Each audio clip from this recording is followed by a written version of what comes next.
Good morning, students. So today we will start the last chapters, that is cyberethics. This PDF is from another book, a different book, which is I am following actually, because some informations are not given in your book, the book you are using. So most of the things which are required are given in your book, but still I am using this book and I'll give you information from this book. If I miss any topic from your book, then let me know. But I think almost all the topics will be covered. So cyber ethics, normally if you see, the meaning of cyber is always related to computer, and ethics means some rules and regulations, or how we are going to follow some rules or ethics. Okay, so in computer, what are the rules and regulations that we should follow, and while using internet, what are the ethics, what are the rules and regulations we should follow, we will see in this chapter. Okay, so let's start. First is, we live in a time where we get information of okay, leave this introduction part. You all know that we are all using computer nowadays. We are dependent on computer, we are using internet, so we should use this internet ethically. First, cyber ethics for e-commerce. We are using different type of websites to buy and to sell things, whether it's some kind of electronic gadgets or clothes or other accessories. We all means in our life we have bought something from online. Also, you might have used OLX or Quicker for selling things, right? So while using these e-commerce sites, there are certain ethics which we should follow. So this ethics we will see one by one. First is privacy. If you go by definition, privacy is the protection of personal information given online. In e-commerce especially, it is related to a computer's policy on the use of user data. So you write this question first, what is privacy, and the answer will be this part, that is, privacy is the protection of personal information given online. In e-commerce especially, it is related to company's policy on the use of user data. So whatever information you are giving to those website, you have the right that they will keep your information protected. They will not share your information. So that is the first ethics of any e-commerce website. So ethically, both buyer and seller, they must provide the correct information to each other. You should give correct information, and they also should give you the correct information, that they will not misuse your information. An e-commerce company must clearly state how it intends to use the customers' data collected this way, such as users' location, users' buying history, users' preference, etc. If you have ordered something from Zomato, you will see that they will ask you to turn on your location, and also they can save your buying history. If you are browsing something in Flipkart, suppose mobile phone, you will see that after closing that Flipkart app or Flipkart website, whenever you go to Facebook, Instagram or any other website, you will see advertisement from Flipkart. Not only from Flipkart, but that particular, if you are searching mobile phone or in that Flipkart, then you will see only mobile phone advertisements everywhere. So they track your history also. Normally you will see that whenever you sign up to a particular website, they give you an option that I accept all the terms and condition and policy. We don't read those terms and condition. Why? Because it is a very long process. It is a very long terms and conditions, so we just ignore it, we accept it, and we move forward. Then an important factor of the privacy is the consumer consent, whether the consumer is giving a choice to decide what the information can and cannot be used for. Usually when the proper security systems are placed, the user will not mind sharing the information necessary for a transaction to take place. So whenever you are doing online transaction, you give your card information, CVV and all. You give your delivery address, card details, names and customers. We are all aware of it. So those information, they should keep it properly and they should not misuse it. That's the privacy. How to safeguard the privacy? First is the merchant or the seller must clearly state about how the user data will be used. So it is already written in terms and condition, which we avoid, that how they are going to use our information. they, in those condition, they might have written that they will be using our information, or they might be selling our information to third party. So without reading, we should not actually accept those terms and conditions. But if you don't accept, then you cannot use that website also. So ultimately, if you want to use that website, you have to accept those terms and conditions. Even while using some app, you will see that it will show that you give access to the contact or gallery. If you want to use that app, you have to allow. If you deny it, then the app will means it will shut down. So ultimately, you have to accept those terms and conditions if you want to use the app.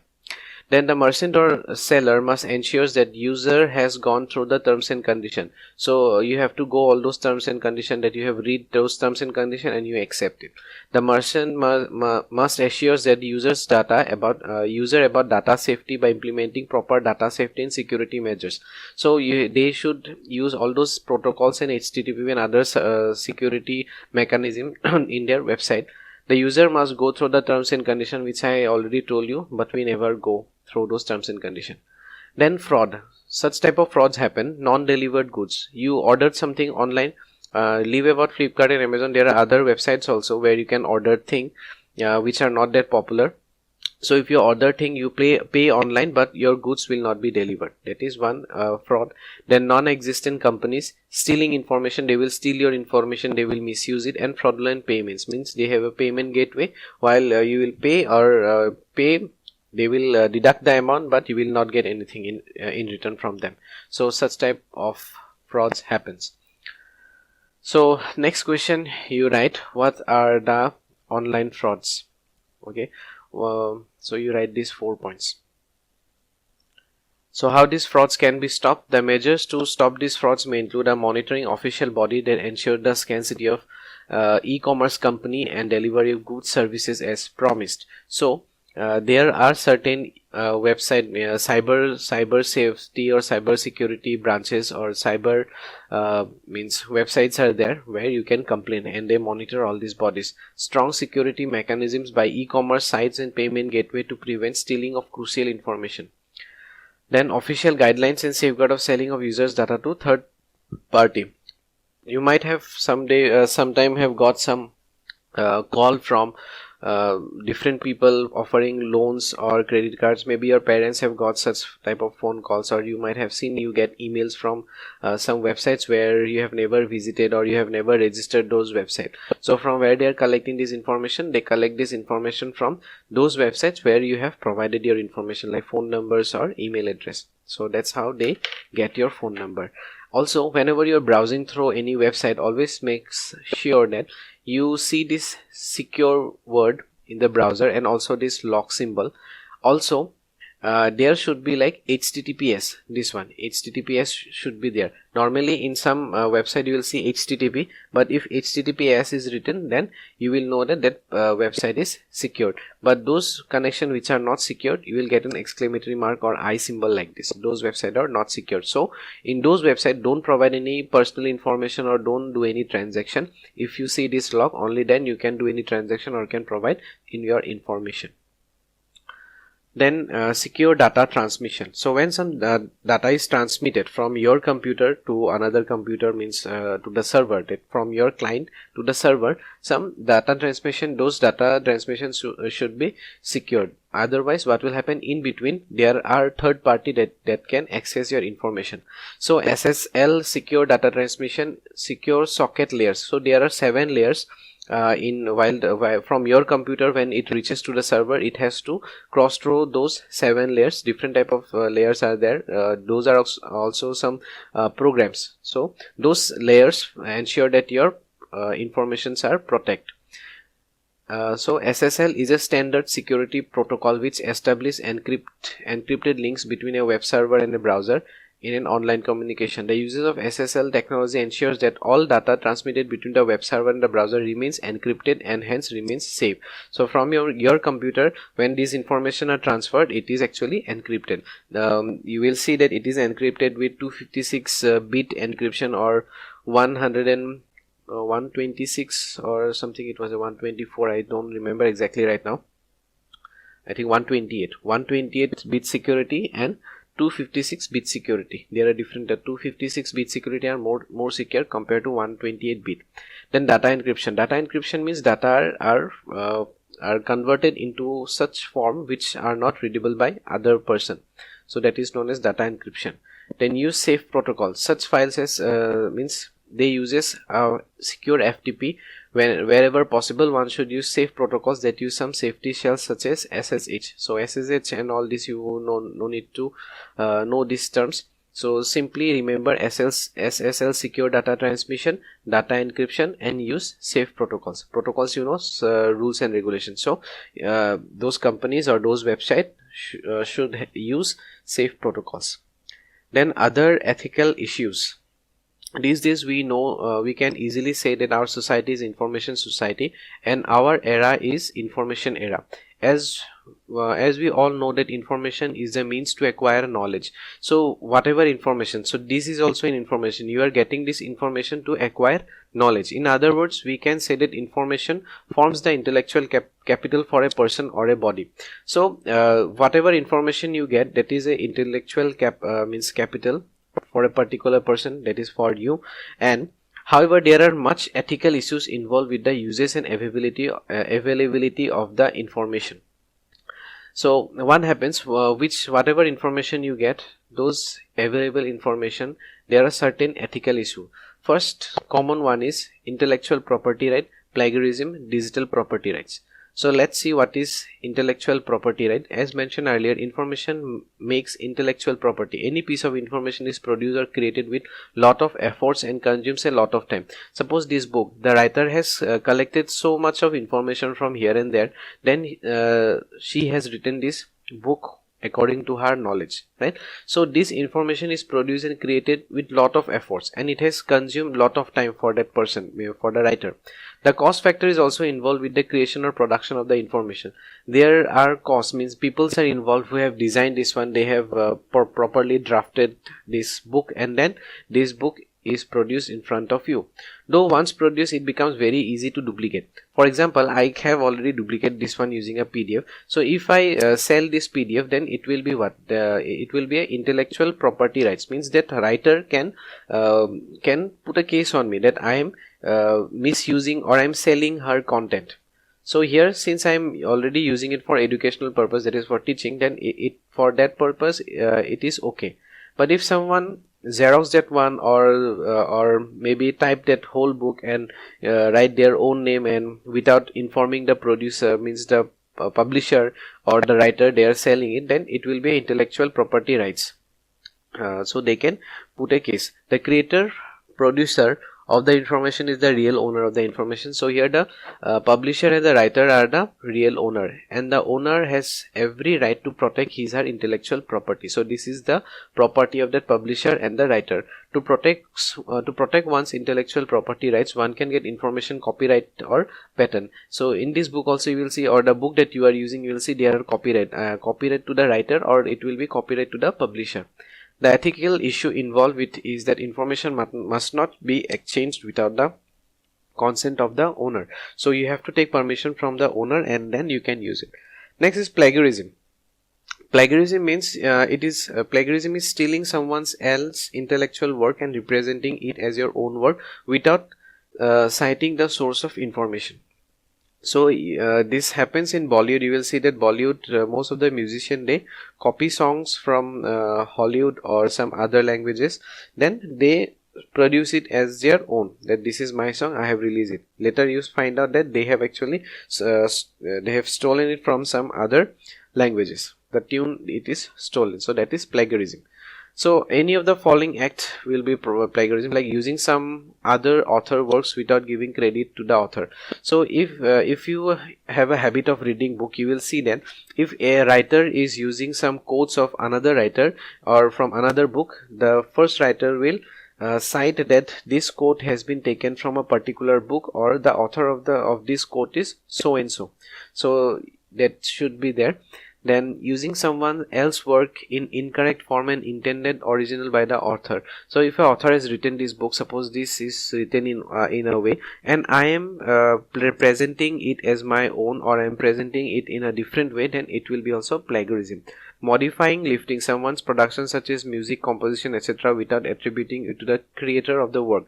So if there is a song and I means modify a little bit, or if I copy a poem and I modify a few words or few lines and say that it's mine, then that is also plagiarism.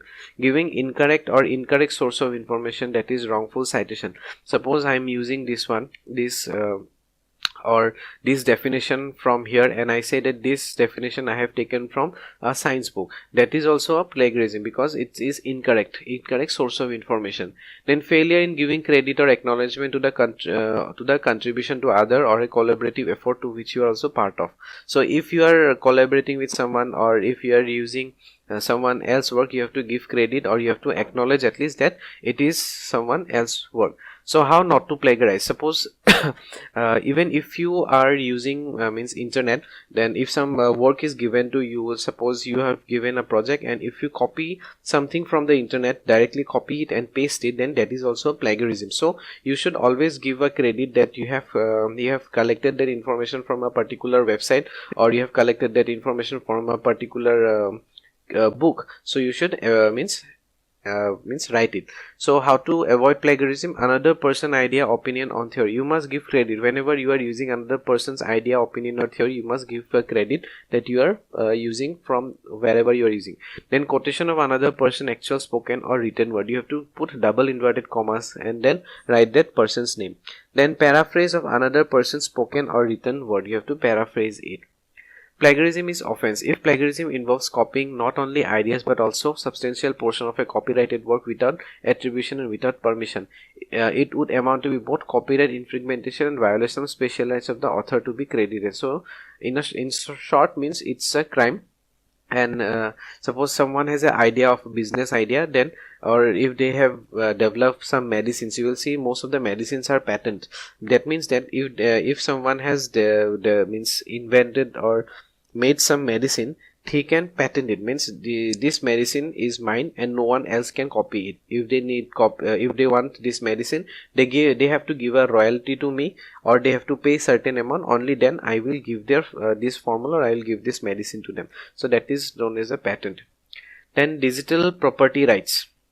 Digital property rights or digital assets refers to any information about you or created by you that exists in digital form, either online or electronic storage devices. So if you have created any digital painting, or you have created some digital music, or anything digitally, or programs and all, that is also a digital property rights. Means you have fall under digital property rights.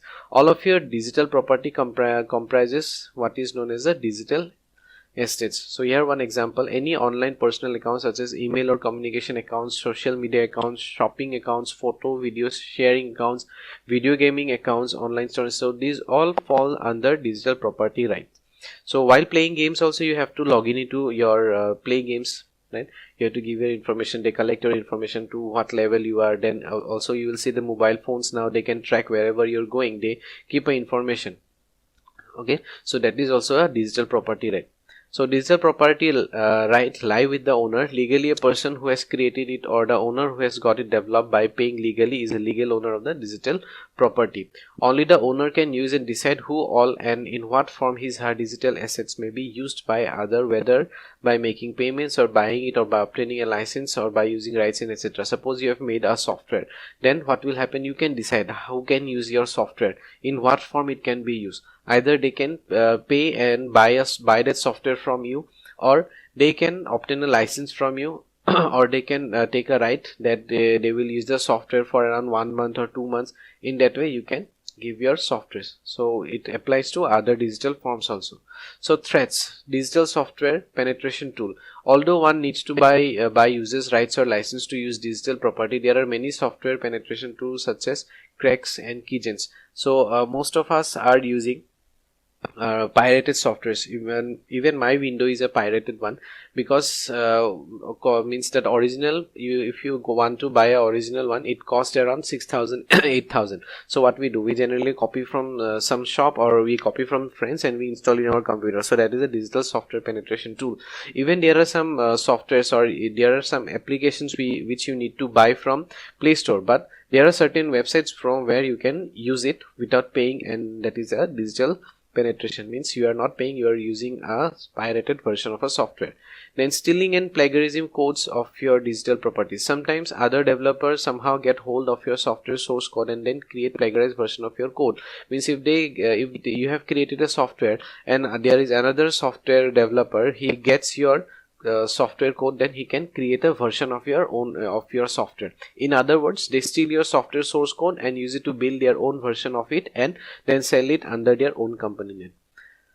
So I hope you have understood this portion also. What are the threats? Digital property right protection, how it can be protected.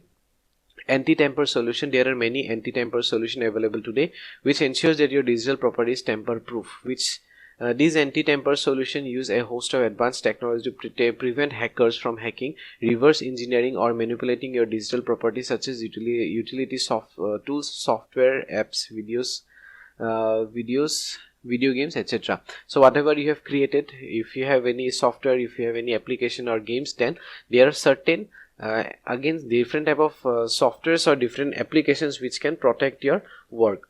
Then legal clauses. Add legal clause in the clauses means you can, whenever those software, if you buy original softwares, with those softwares will get a manual. In those manual it is already written that no one can create or no one can share that softwares and all. Those term and condition are known as the legal clauses. So if you create something, then you can create a legal clause. I have seen many people that after clicking a photograph, they give their copyright symbol and write their name. So that is not actual copyright, because copyright you have to buy it. You have to, there are certain organization from whom you have to buy the copyright, or you have to apply copyright. Only then you get copyright access to your particular photography or whatever you have made.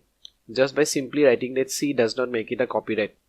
Limit the sharing of software code. You should share your software code only with trusted individual who are part of the development team. So if you have, when normally team means softwares are developed among teams, so those team members should share their code. If they share the code with someone else, they can use it in a different way. You should also use a digital right management solution to protect your software from being scrapped for source code using decompilers, etc. Compilers and all, you got already what is compiler and an interpreter. So using compilers and all, these can be stolen. So these are the digital property rights. Then open source philosophy. Okay, let me check how long is the video. Okay, so the video is already 22 minutes here, so I'll stop here this portion from 6.4, that is open source philosophy, and I'll start in the next class. Okay, thank you.